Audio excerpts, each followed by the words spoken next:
warahmatullahi wabarakatuh. Waalaikumsalam. Selamat pagi Bapak Guru hebat. Ini agak deg-degan tapi yang mudah-mudahan berlanjut lancar. Yang terhormat Bapak Kepala SMK Negeri 4 Kroya Profesor Tia SPD, yang saya hormati Ibu Heni Susilowati selaku Fasnas, yang saya hormati pula teman-teman guru, Bapak Ibu guru yang telah meninggalkan tugasnya. Terima kasih sudah bersedia menghadiri acara saya di sini. Ini bukan acara saya, tapi acara bersama ini. Ini sebenarnya salah satu tugas saya Bapak Ibu. Tapi dari tugas ini kan nanti kita insya Allah tindak lanjutnya ke anak-anak, ke murid kita seperti itu. Jadi ceritanya itu kemarin saya kan diklat di Solo. Saya nggak tahu itu diklat apa. Tak kira cuma duduk manis dan mendengarkan. Tapi menikmati snack, tidurnya di hotel dan balik dengan baik-baik saja. Nah, oleh-olehnya ternyata itu tugas kelanjutannya itu luar biasa. Dan saya nggak tahu ternyata nantinya itu akan jadi fasilitator daerah. Saya bingung tugas saya itu gimana. Dari sana itu ternyata saya mendapatkan banyak sekali ilmu Bapak Ibu ya. Ilmu itu tentang 7 jurus BK hebat. Apa itu?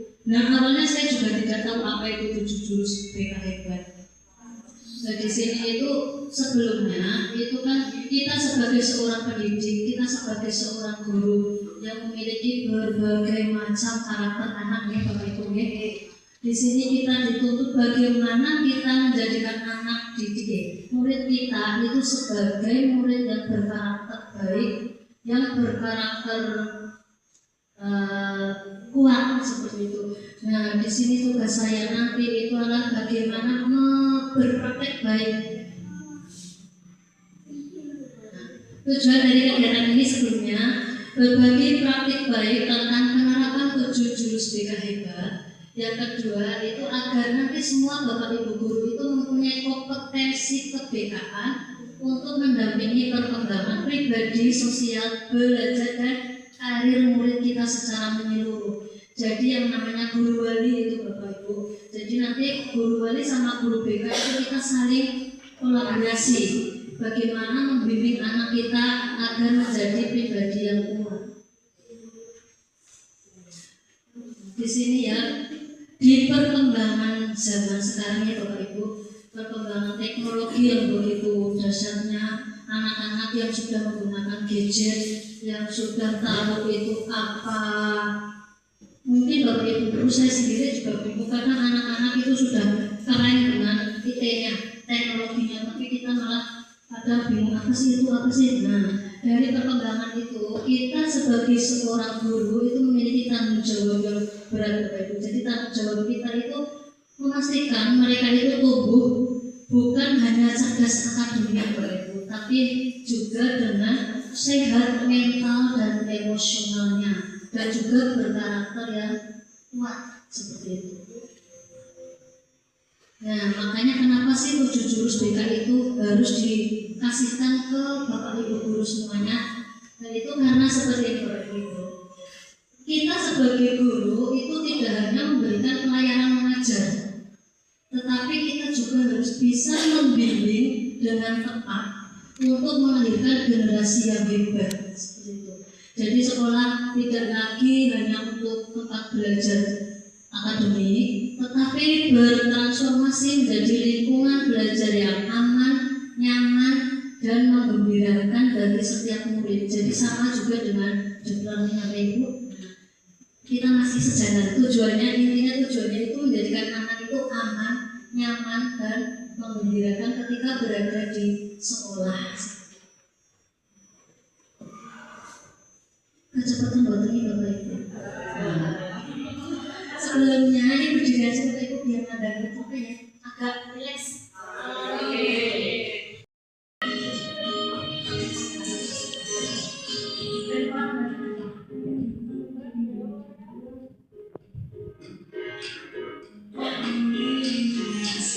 Ini tujuan pembelajaran itu mendidik yang baru menciptakan acara yang bahagia, aman, nyaman, dan menggembirakan.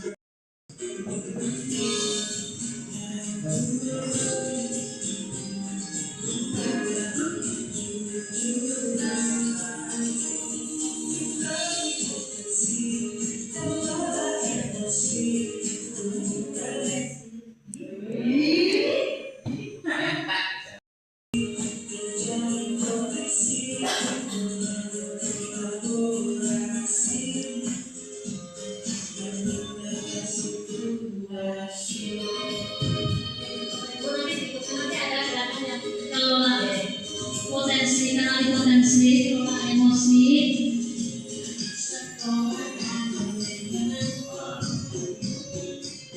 dan juga memberikan tempat pertumbuhan bersama-sama kita wujudkan dunia yang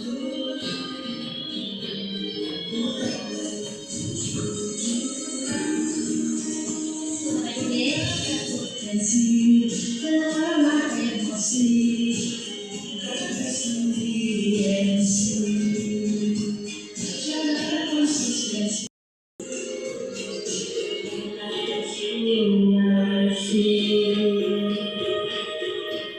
senangnya ya dalam buta-buta kayak gini ya Bu.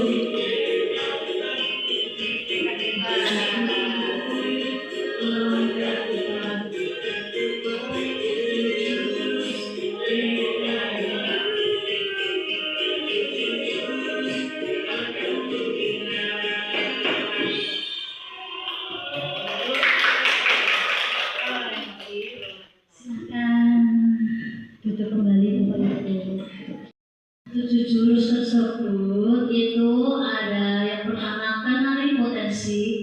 Kenali potensi itu kita sebagai guru diharapkan mampu mengenali potensi murid-murid kita agar kita itu ketika pembelajaran itu kita tidak model ceramah terus Bapak Ibu.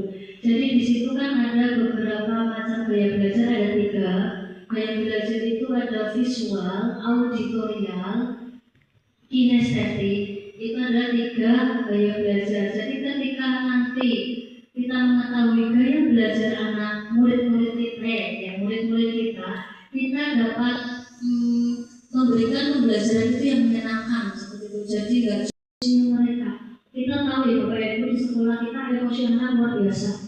Jadi di sini bagaimana sih kita bisa menjadi pendamping anak kita untuk mengelola emosi mereka. Yang ketiga, tumbuhkan resiliensi. Resiliensi itu adalah kemampuan untuk bangkit kembali dari kegagalan. Jadi kita itu gimana sih caranya membantu anak biar anak itu tidak mempunyai jiwa yang fixed mindset. Kita harus membantu untuk grow mindset. Apa itu grow mindset namanya?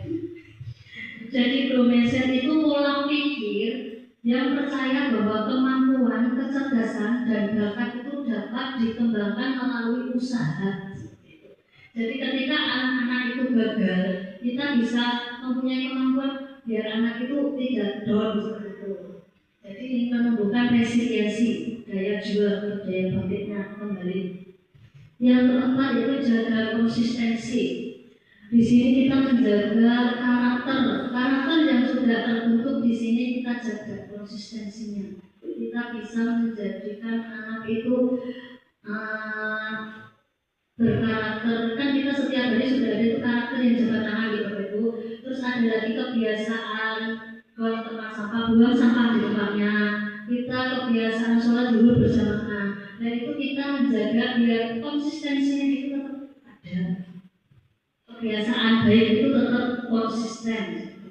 Yang kelima, jalin koneksi. Jalin koneksi itu kita diharapkan semua guru itu mampu menjalin koneksi dan melakukan dukungan awal kepada peserta didik sesuai dengan kebutuhan psikologisnya. Yang keenam itu bangun kolaborasi. Jadi kolaborasi di sini tidak hanya kepada Bapak Ibu, tapi juga ke di luar sekolah kayak ke kepolisian, ke puskesmas. Jadi ketika ada suatu masalah yang ada di sekolah, itu kita harus berpisahkan masalah itu karena hukum. Jadi kita itu jalin kolaborasi dengan pihak kepolisian seperti itu. Itu untuk kolaborasi. Yang ketujuh itu menata situasi. Menata situasi itu tentang mengoptimalkan peran seluruh ekosistem dalam menciptakan iklim sekolah yang aman, nyaman, dan menggembirakan. Jadi seluruh warga sekolah itu bersama-sama membangun sistem agar sekolah itu menjadi sekolah yang aman, nyaman, dan menggembirakan. Nih, kemarin saya sudah mengimplementasi atau saya sudah mempraktekkan kepada murid kita. Saya kemarin mempraktekkan ke kelas 7A. Ini Bapak Ibu, praktek baik saya. Jadi kemarin saya sudah mempraktekkan ke kelas 7A sama kelas 7B. Di kelas 7A kemarin saya mempraktekkan tentang jurus pertama, yaitu kenali potensi. Ketika praktek di kenali potensi itu saya menggunakan link Aku Pintar, Bapak Ibu. Jadi link Aku Pintar itu ketika kita menggunakan link Aku Pintar, di situ udah ada tes yang namanya tes gaya belajar. Jadi ketika muncul di sana nanti ada berapa persen kamu itu di kinestetik, berapa persen di audio, berapa persen di visual. Jadi yang persennya paling banyak itu adalah termasuk gaya belajarnya dia sendiri, seperti itu. Jadi ketika tes dengan Aku Pintar itu ada gaya belajar muncul, terus kecerdasan majemuk, Bapak Ibu. Jadi biasanya ketika kita tes IQ, di situ kan cuma ada rata-rata ke bawah, terus cerdas yang apa ya, cerdas banget apa ya namanya, superior, terus ada yang jenius. Nah, tapi ketika kita menggunakan kecerdasan majemuk ini, kita tahu bahwa anak-anak itu cuma nggak sekedar jenius di bawah rata-rata ya, tapi kita tahu bahwa anak ini memiliki kecerdasan apa. Jadi di sini ada kecerdasan verbal, ada kecerdasan majemuk, ada 8 Bapak Ibu.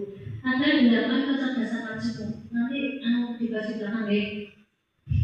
Di sini ada kecerdasan majemuk. Terus ada tentang karir juga di tes Aku Pintar ini. Terus yang kedua, kemarin saya menggunakan jurus ketiga yaitu tumbuhkan resiliensi. Tumbuhkan resiliensi kemarin saya tes di kelas 7B. Tapi yang ingin saya khususkan di sini nanti adalah tentang kenali potensi.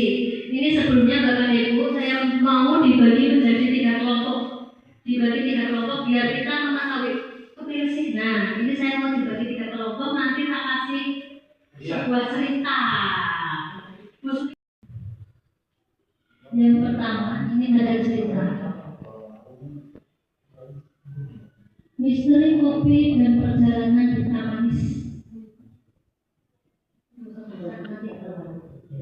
Ini yang pertama. Yang pertama itu kelompok 1 di sini, kelompok 2 dan kelompok 3. Oke Bapak Ibu. Kelompok 1 ini saya bagikan kertas. Silahkan Bapak Ibu baca beserta dengan peta konsepnya. Bapak Ibu baca di sini beserta peta konsep, silahkan. Untuk kelompok yang kedua,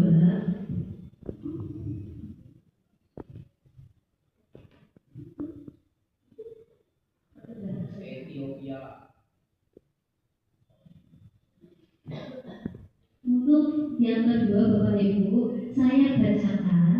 Bapak Ibu bisa tutup mata, cuma mendengarkan yang saya ceritakan ya. Yang ketiga, sabar. Saya ceritakan Ibu, kopi pertama kali ditemukan secara tidak sengaja di dataran tinggi Ethiopia. Sebuah kisah menyebutkan bahwa seorang pengembala kambing bernama Kalbi memperhatikan ternak-ternak dengan aktif dan menari-nari. Setelah menamakan buah beri dari senang-senang tertentu, Kalbi yang penasaran kemudian mencoba sendiri buah beri tersebut.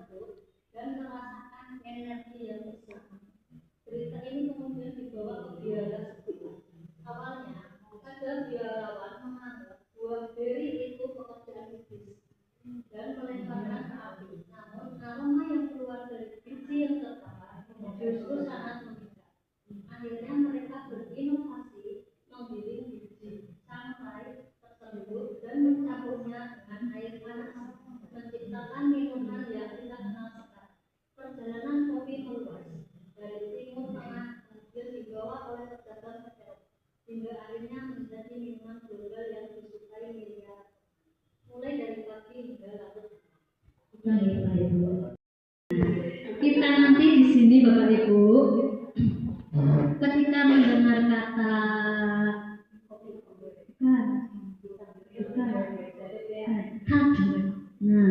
kado pengembara, itu kita seakan sebagai pengembara atau kakek gitu.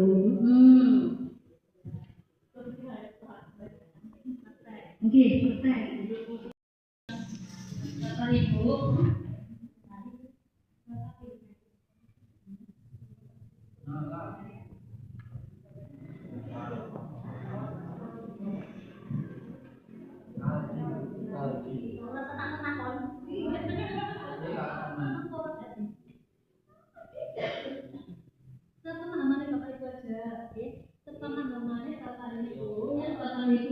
Yang Bapak Ibu datang didengarkan kalian Bapak Ibu tirukan, ya tadi silakan ditempel langsung ke depan.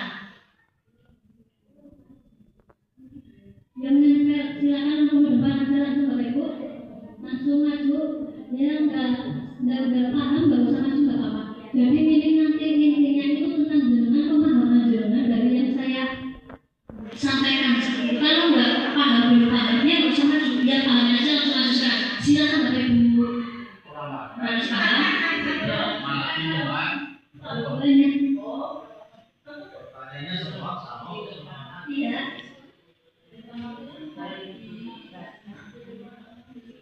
Ya paham. Jangan maju.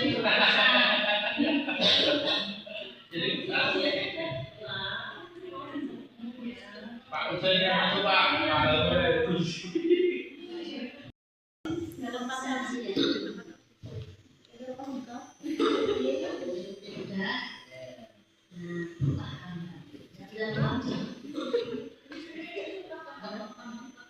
Kalau betul paham.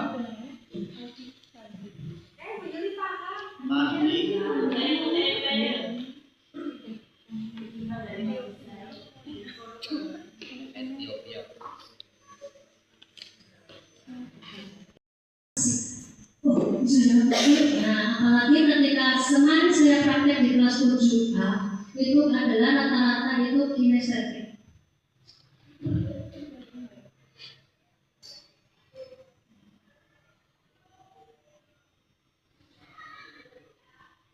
Sekarang sebelum ke sana tanya dulu yang tadi dulu, kembali lagi ke laptop. Yang tadi yang masuk berarti Bu Sule, kenapa jenengan tidak maju ke depan?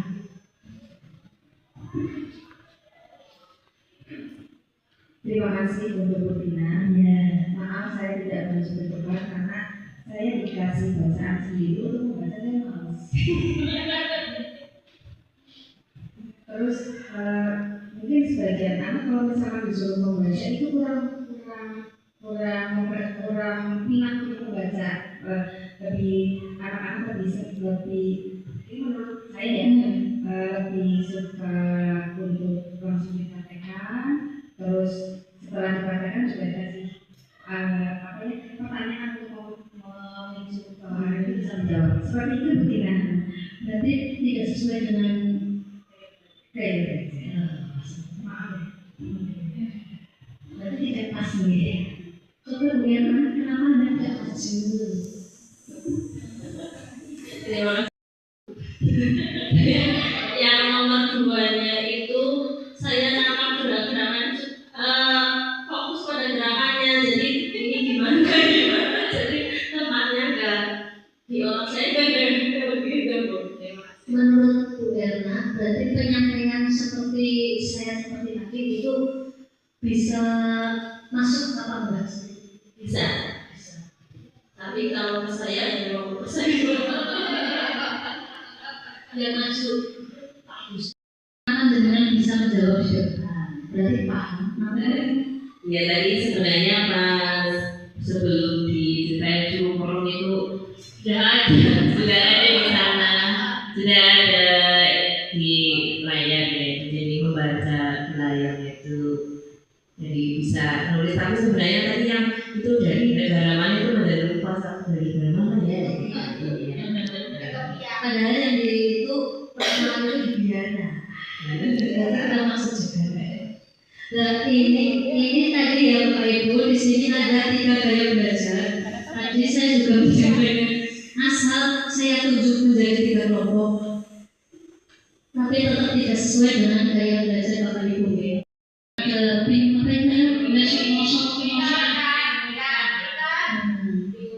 Ini soalnya suruh apa Bro? Suruh manjat pohon. Nah, ini ada banyak sekali gajah, ada pinguin, ada apa? Contohnya soal cuma satu tonjollah manjatlah pohon. Bisa semua atau betul? Berarti gimana Bapak Ibu?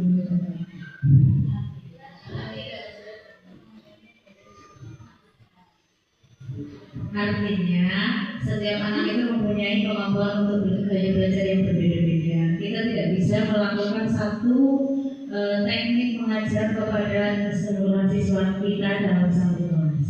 Bagus sekali Bu yang pertama.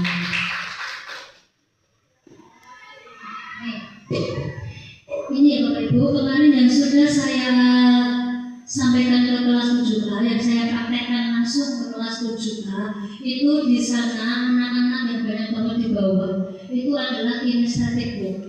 Jadi di sana itu ada 50% anak di kelas 7A itu gaya belajarnya di kinestetik. Ini saya ambil dari link Aku Pintar. Jadi anak-anak tak suruh membawa HP, mereka mengerjakan link tersebut dan di sana itu muncul gaya belajarnya masing-masing. Persenannya yang paling besar itu adalah persenan yang gaya belajarnya lebih menonjol seperti itu. Di sini auditori ada 6 orang, visual kemarin ada 9 orang, terus yang kinestetik itu ada 16, 6, 9, 16, 32 totalnya. Jadi kemarin ketika saya praktekkan itu memang anak yang kinestetik itu di sini apalagi nih Bapak Ibu, rata-rata anak yang disuruh aja praktek langsung itu lebih memahami daripada yang kita cuma ceramah dan tanpa audio, bisa cuma ceramah tanpa video, ceramah apa ngomong mesti anak itu tidak akan fokus, dia akan main sendiri, ngobrol sendiri, mungkin bahkan sekarang HP sendiri. Ini botak. Ini di sini ada 3 gaya belajar Bapak Ibu. Di sini gaya belajar visual. Nanti strategi pembelajaran yang efektif itu bisa menggunakan gambar, peta konsep, video, dan juga ajak murid membuat catatan warna-warni. Itu bisa digunakan ketika anak itu gaya belajarnya visual. Yang kedua, ketika gaya belajar anak itu auditorial, kita bisa menggunakan diskusi, tanya jawab, rekaman suara, lagu edukatif, sehingga anak itu tidak ngomong sendiri seperti itu. Yang ketiga, itu gaya belajar kinestetik.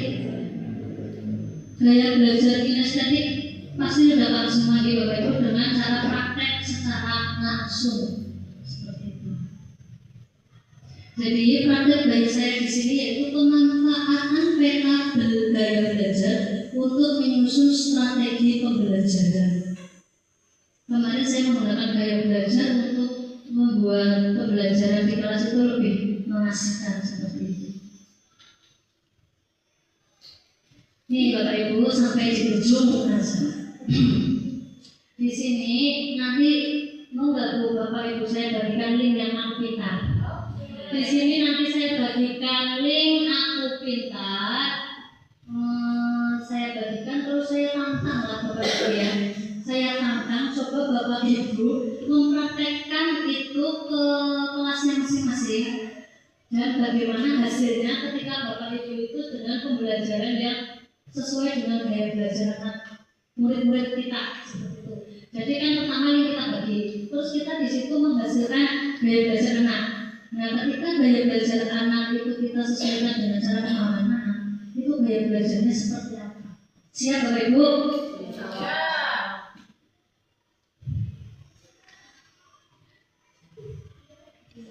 Jadi ketika kita cuma sama, saya sedih juga. Kurang mengasihkan. Anak-anak itu tidak semangat. Tapi ketika anak itu diajak misal dipanggil Bu Ena, sekarang contoh Bu Ena. Ketika pelajaran IPA biasanya Bu Ena yang lebih mengasihkan anak. Praktek tepat sekali. Apalagi di kelas, jangan kelas 7 kasih siapa yang berikan itu? Oh, Bu Nuryatina kemarin sudah mempraktekkan bahasa Inggris apa ya? Gimana?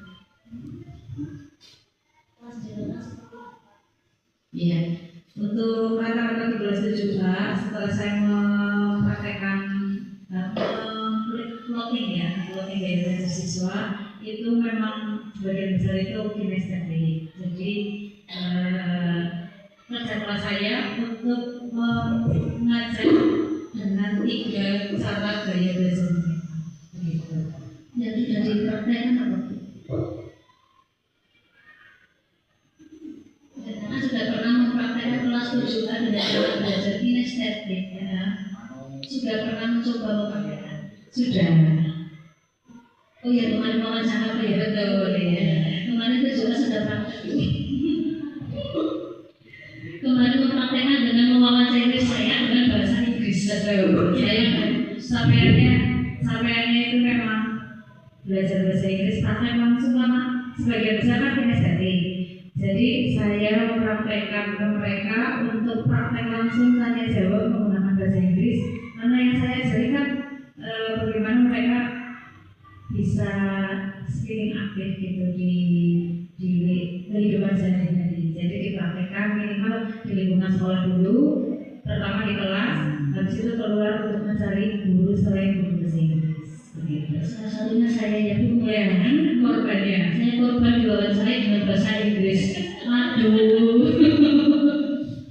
Ya alhamdulillah sedikit bisa. Kalau kita tanya lagi kan. Nah di sini Bapak Ibu ada yang bertanya? Jadi intinya paket baik saya itu tentang itu menggunakan gaya belajar untuk pemahaman anak di kelas pembelajaran. Ada yang bertanya apa ini Bapak Ibu?